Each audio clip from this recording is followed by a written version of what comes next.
Hello, everyone, and today the topic of the story will be otherworldly beings, particularly anything that's spiritual or extraterrestrial. Reason being, I feel like after a little bit of reminiscing, little little me, little me, just thinking a little thinking, I've realized there's a good chance that I'm cursed or being haunted. Reason why I say that? Because a very long ago, in the past, long ago, in the year of yore, eh, I did something maybe I shouldn't have, and I made a wish with a Primogem. No, not a Primogem. I made a wish to another worldly being, and I'm not gonna say which. Could be a demon, could be a ghost, a spirit, a Yurei, alien, eldritch horror, you name it. And what followed wasn't necessarily what I expected, and neither did I remember that I've done it. So what happened afterward was quite insane, to say the least. Because let's make a small list up here. Number one, I made a wish, not a pact, which is a trade-off, and most of the time those things are bad because you give more than you take. And the problem is, I don't remember what I asked for or what I wanted, whatever it was, inclined to help me with. And the thing is, I was not alone. There was another person. There was another person. And during that time, I was very curious. I tried a lot of things, and I just tried to get along with as many people as possible. So I ended up spending time with this person, and they wanted to try out the occult, to say the least. And I guess the stars aligned. A primo's a primo's a primo. They aligned.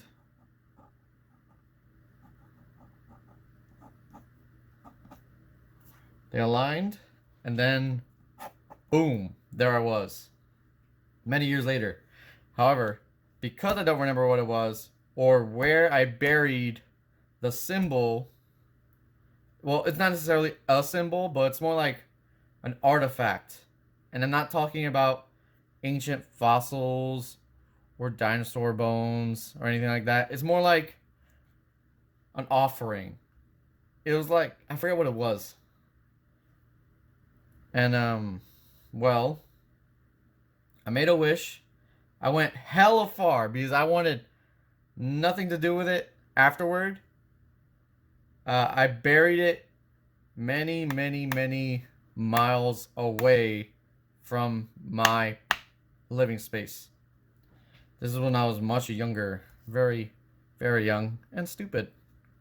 And so, whatever it was, noticed my wish and then thought, granted. Because what had later happened,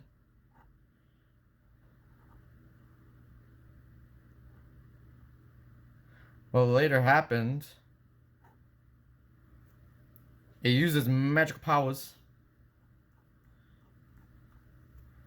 to grant it. Now, how do I know this? Because both me and the person were sitting in complete darkness. And the only things that could move in that room were,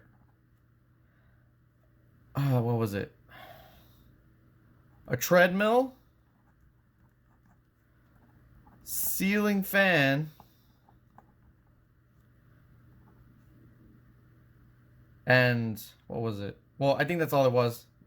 I can't quite remember. It's been very, very long. But I know there was a treadmill at the time that I later broke 4 years later, and there was a ceiling fan that's still there. That is now broken. And the friend at the time said, okay, so we're not going to mess with each other. So we are going to clasp hands and make sure the other doesn't move or does anything nefarious to try to spook the other person. And so we sat there in complete darkness. I believe it was 3 o'clock in the afternoon on a Saturday. We sat there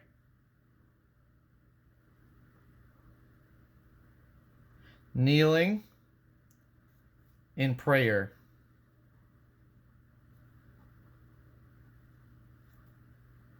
With our hands clasped. With one hand, prayer going like this with one hand, like the Buddha symbol. I think it's the Buddha symbol going like this. Gotcha. Anyways. Anyways, the ceiling fan that we were both on the opposite side of the room. So, let me draw you a little space, 3D space.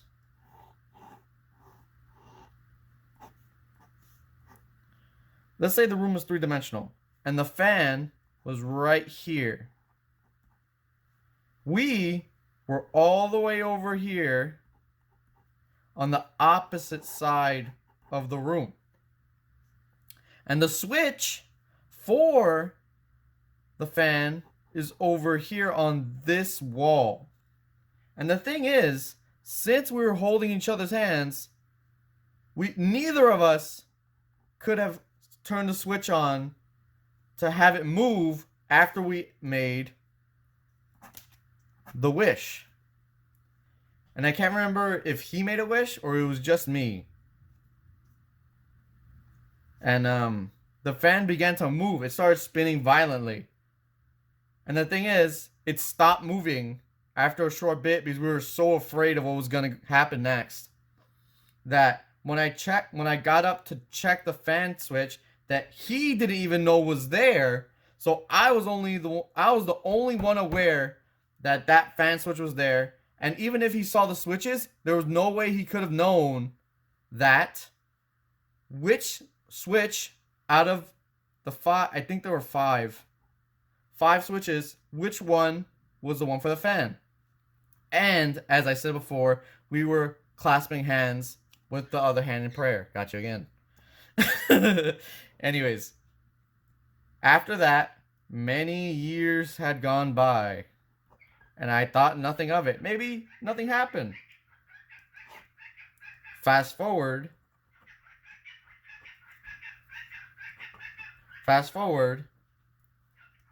and then all of a sudden, in my peak physique, right around university, all of a sudden, my HP got dangerously low.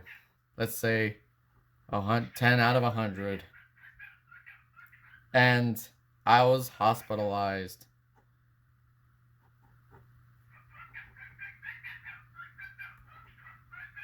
Little ambulance, the wambulance. And so after I was hospitalized, and amongst other things happened in my daily life, in my in my routine and family life, a lot of things were going on. I lost a few family members, and then on top of that, my health deteriorated. I was building up, my stress meter was going haywire, just exploded. The top part just broke. I was at an all-time high with stress. I began to eat an incredible amount. As you can see, I'm still suffering from the side effects of being sedentary in a hospital bed for so long that I've gained a ridiculous amount of weight. My hands didn't always used to look like this. And I'm okay. Here's a positive thing. I'm much better than I was 2 years ago, and somewhat better than a year ago. And I don't have to rest as much every day, and I'm more active. So that's buenos. Buenos. And so, I tell you, I might have had a lot of success over the years. However, it was balanced out by a lot of tragedy and loss. And so I tell you, don't mess with the occult. Even if it's just jokingly, or you think you can make a quick buck. Because maybe, I believe, when was this? I would say 500 years ago, 500 to 600 years ago, when electricity didn't exist,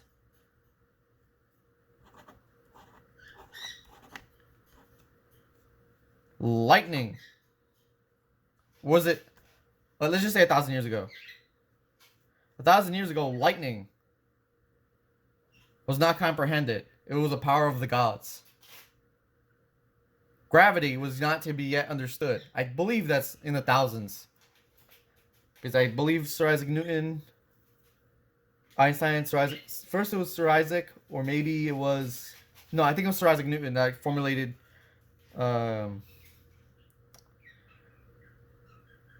force equals... yeah, for Sir Isaac Newton made calculus, invented calculus on a whim. Very, very pog. And a lot of things go on that we don't quite understand. Why we feel the way we feel. Is there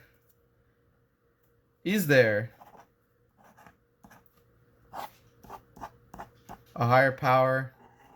Who knows? Well, you definitely shouldn't go prodding your head where it don't belong just because you're curious.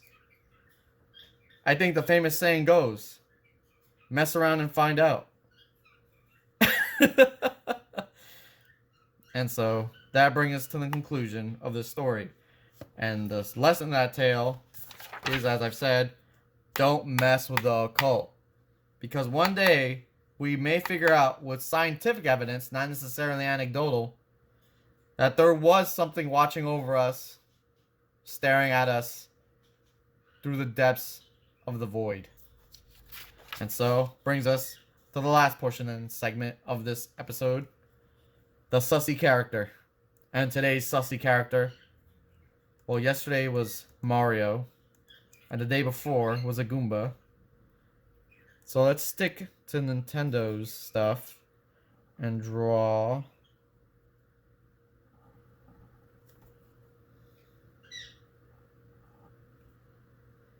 it's kind of hard. Wait.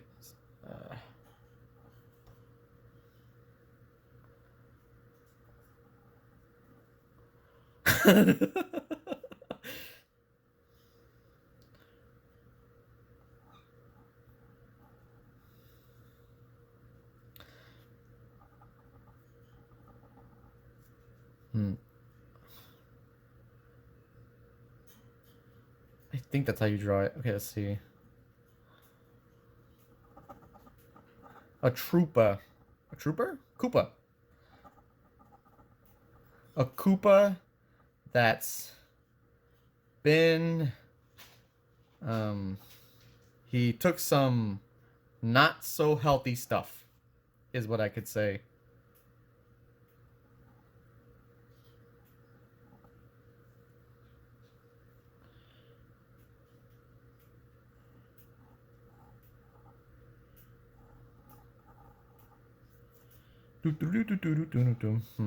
Just bear with me. I haven't. I actually, when I think about it, there you go.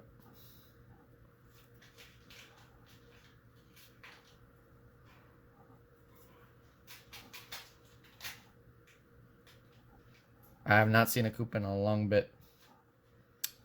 Sussy. Little shoelaces.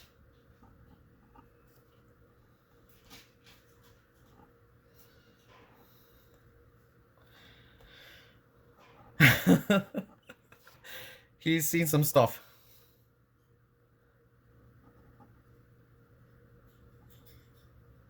Alright, there you go. The the Koopa who took unhealthy stuff.